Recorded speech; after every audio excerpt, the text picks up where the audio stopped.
और हो सकता है वो विद्यार्थी आज भी बैठा हो क्लास में, उसे दोबारा नीचा देखना पड़ेगा, लेकिन अब गलती हुई है तो महसूस तो करना पड़ेगा। पढ़ा रहा था, टॉपिक चल रहा था संतृप्त और असंतृप्त। अब संतृप्त और असंतृप्त लोगों के बता रहा हूँ दूसरी तरीके से।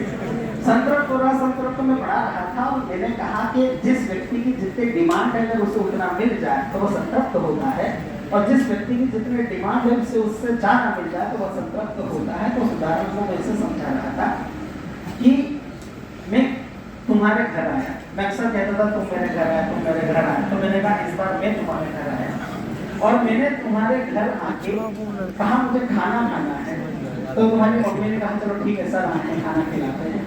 मेरी उम्मीद है 5 रोटी खाने की, मैंने 3 रोटी खाई और तुमने पूछा सर और, मैंने कहा कुछ अभी और खाऊंगा।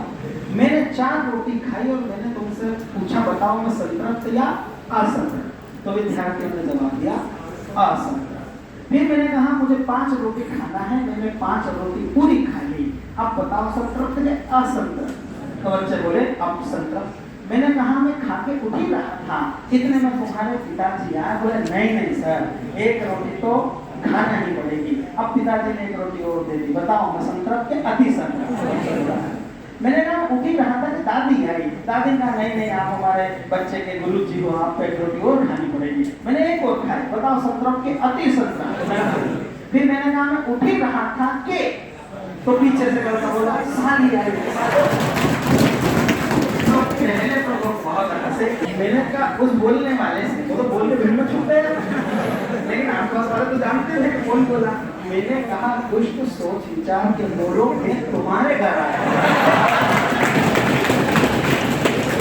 और अगर मैं आपके घर आया तो आपके घर मेरी साली क्या करेंगे, और अगर आपके घर तो भी उसका अर्थ क्या है, ठीक है। तो मैं किसी भी तरह से आपसे संबंध नहीं बनाना चाहता, लेकिन अगर आप बनाना चाहते हैं तो इस रूट की सभी लाइनें